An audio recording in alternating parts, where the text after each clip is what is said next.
पूज्य शास्त्री जी महाराज, इनका भी अन्य प्रेम हमारे प्रति रहता है। तो पूज्य शास्त्री जी भी महाराज से समय की गति को देखते हुए हम निवेदन करेंगे कि वो भी अपने बाग पुष्प हम सबको कृतारित करें। पूज्य श्री शास्त्री जी महाराज।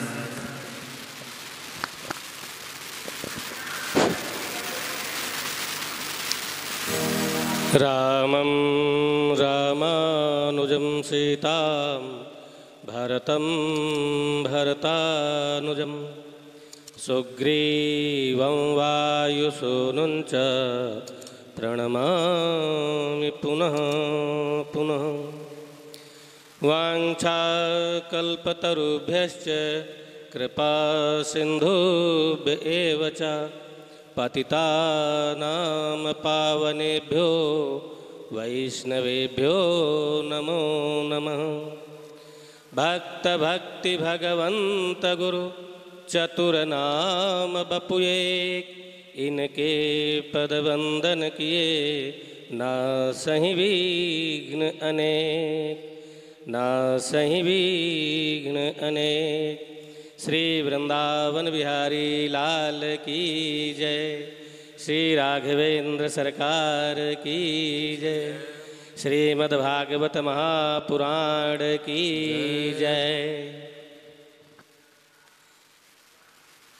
कुटिया के संस्थापक पूज्य श्री बड़े महाराज जी एवं परंपरागत जो भी पूज्य श्री बड़े महाराज जी एवं श्री नाभा पीठाधीश्वर वर्तमान श्री महंत जी महाराज विराजमान हैं। इन सभी महापुरुषों को एवं व्यासपीठ पर विराजमान श्री विवेक कृष्ण शास्त्री जी एवं समस्त विकास कृष्ण शास्त्री हैं एवं समस्त विद्वत ब्राह्मण मंडली, सभी विराजमान सभी संत वैष्णवजन, भक्तगण, भक्तिमती माताएं, आप सभी श्रीमद् भागवत महापुराण की कथा श्रवण कर रहे हैं। और वह भी कथा तो कहीं भी हो सकती है और कहीं भी करा सकते हैं। जहाँ कथा कराएंगे पंडित जी वहीं पहुँच जाएंगे, चाहे जिस पंडित को बुला लीजिए। सभी पंडित बहुत पंडित हैं। अपने गांव में बुला लीजिए, घर में बुला लीजिए, पंडाल लगा लीजिए, अथवा कहीं भी बैठ करके कथा सुन सकते हैं। लेकिन जब तीर्थ धाम की बात आए और तीर्थ में कथा हो, वो भी श्रीधाम वृंदावन में कथा हो, और वह भी वृंदावन के साथ साथ में ठीक यमुना के तट पर हो। ये तो यमुना का तट है। और यमुना का तट ही नहीं, आज के 40 वर्ष पहले ये यमुना की धारा थी। ये तो धारा थी यमुना जी की। आज से 40 वर्ष 50 वर्ष पुराने संत बताते हैं यहाँ धारा बहती थी यमुना जी की। ये तो यमुना जी की धारा है। ऐसे स्थल पर जहाँ स्वयं साक्षात गोपेश्वर भगवान विराजमान हो, वंशी वट हो, लोग कहते हैं वंशी वट का तट हो, यमुना का वंशी वट हो, यमुना का तट हो, सांवरा निकट हो। तो ऐसे स्थल पर जब कथा श्रवण करते हैं, और वह भी स्थल, इसमें भी नाभापीठ सुदामा कुटी का जो भक्तमाल भवन है, इस भक्तमाल भवन में कितने अनन्य भक्त विराजमान हैं। संपूर्ण रामचरित मानस का शिलालेख है। मानस के जितने पात्र हैं सभी पात्र यहाँ पर विराजमान हैं, और भक्तमाल के जितने भक्त हैं वह सभी विराजमान हैं। इससे अधिक पवित्र स्थल आपको कहीं दूसरी जगह खोजने से भी नहीं मिलेगा।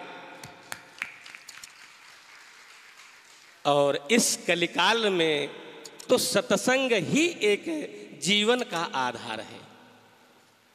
बिना सत्संग के कोई भी, आप तो रह सकते हैं, हमेशा रह सकते हैं, लेकिन सत्संग के बिना जो भी समय भगवत भजन के समय और भगवत संबंधी जो भी हमारा काल व्यतीत होता है वह काल हमारा व्यर्थ जाता है। काल की, समय की सार्थकता वही है जो हमारा समय भगवत सेवा में, भगवत भजन में, भगवत पूजन में, भगवान के किसी भी कार्य में अथवा कथा सत्संग श्रवण में जो समय व्यतीत होता है वही समय सार्थक है और बाकी समय तो सब निरर्थक है। समय की सार्थकता, सभी लोग कहते हैं समय का क्षण, समय के क्षण की बहुत बड़ी महत्वता होती है।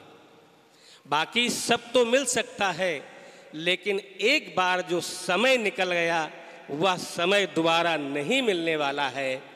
हमारा बचपन निकल गया, अब क्या वह वापस आने वाला है? कैशोर अवस्था निकल गई, युवावस्था निकल गई, वृद्धावस्था जा रही है, ये कुछ आने वाला है क्या? जो चला गया समय, वह बीता हुआ समय वापस आने वाला नहीं है। इसीलिए समय की सबसे बड़ी सार्थकता है और आप सब अपने उस अमूल्य समय को निकाल करके जो अपना समय कथा श्रवण में लगा रहे हैं, इससे श्रेष्ठ और दूसरा कुछ नहीं। कालक्षेप की बहुत बड़ी महत्ता है। शास्त्रों में कहा गया कालक्षेप यानी समय कैसे व्यतीत करें। समय तो बहुत प्रकार से व्यतीत होता है। कितने लोग बैठ करके, 4 आदमी बैठ करके गप करते हैं, उसी में समय व्यतीत हो जाता है। बैठ करके 2-4 मित्रगण मिल जाते हैं तो ताश खेलने लगते हैं, उसमें समय व्यतीत हो जाता है। लेकिन अब तो आज के समय में इन सब चीज़ों में समय नहीं जाता है। आज के समय में तो सारा समय मोबाइल ही खा जाता है। ये रात होती है, फिर भी रात में भी लोग सोते बहुत कम हैं और मोबाइल में ही लगे रहते हैं, सारा समय उसी में चला जाता है। कालक्षेप तो होता है, सबका कालक्षेप होता है, धन भी सबका खर्च होता है।